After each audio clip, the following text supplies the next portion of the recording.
ঠাকুর শ্রীরামকৃষ্ণ বলছেন, একজন সন্ন্যাসীর বাসনা ত্যাগ করা উচিত এবং নিষ্কাম কর্ম করা উচিত। তবে নিষ্কাম কর্ম ভালো, তাতে অশান্তি হয় না, কিন্তু নিষ্কাম কর্ম করা বড় কঠিন।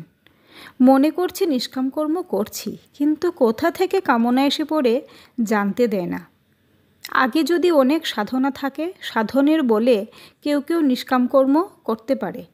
ঈশ্বর দর্শনের পর নিষ্কাম কর্ম অনায়াসে করা যায়। ঈশ্বর দর্শনের পর প্রায় কর্মত্যাগ হয়। শ্রীমদ্ ভাগবতে আছে যে অবধূতের 24 গুরু ছিল। 24 গুরুর মধ্যে একজন ছিল মৌমাছি।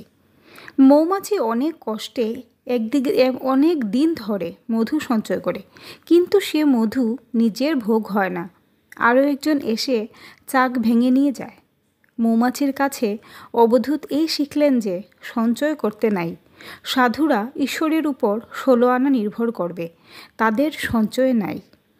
তবে এটি সংসারীর পক্ষে নয়, সংসার প্রতিপালন করতে হয়, তাই সঞ্চয়ের দরকার হয়।